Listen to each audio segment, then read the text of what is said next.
Bilasizlarmi, agar o'zga sayyoraliklar rostdan ham bor bo'lsa, ular bizani shunchaki ko'rmayotgan bo'lishi mumkin. Taxmin qilib ko'ramiz. Agar o'zga sayyoraliklar o'zini sayyorasidan taxminan где-то yerdan 65 million nur yillari uzoqligida joylashgan sayyoradan juda ham kuchli teleskop bilan yer sayyorasiga nigoh tashlaydigan bo'lsa, ular sizlar bilan bizani emas, balki dinozavrlar yurganini ko'radi. Xuddi shu narsa bizga ham tegishli. Agar biz ham kechqurun hovliga chiqib osmonga qaraydigan bo'lsak, bizni ko'rib turgan yulduz va galaktikalar bu hozir ayni paytda o'sha yerda turgan yulduz galaktikalar emas, balki o'tmishdagi o'sha joyda turgan galaktikalarning nuri bizga endi yetib kelyapti. Biz uni hozir ko'ryapmiz. Balki u уже davno yo'q bo'lib ketgan bo'lishi ham mumkin. Eng qizig'i, biz уже allaqachon hayot bor sayyoralarni topgan bo'lishimiz mumkin. Lekin biz ularga qaraganda biz u sayyorani o'tmishini ko'ramiz. Ya'ni u nechidir million yil oldingi holatini.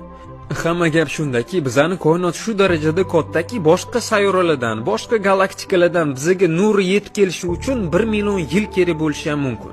Misol uchun, bizani quyoshli sistemamizdagi quyoshdan yerga nur yetib kelishi uchun 8 daqiqa kerak. Bu degani, agar quyoshda qanaqadir portlash bo'lsa, biz uni darhol emas, 8 daqiqadan keyin ko'ramiz. Biz har doim quyoshda o'tmishdagi holatini ko'ramiz. Ma'lumot foydali bo'lgan bo'lsa, obuna bo'lib, like bosish esdan chiqmasin.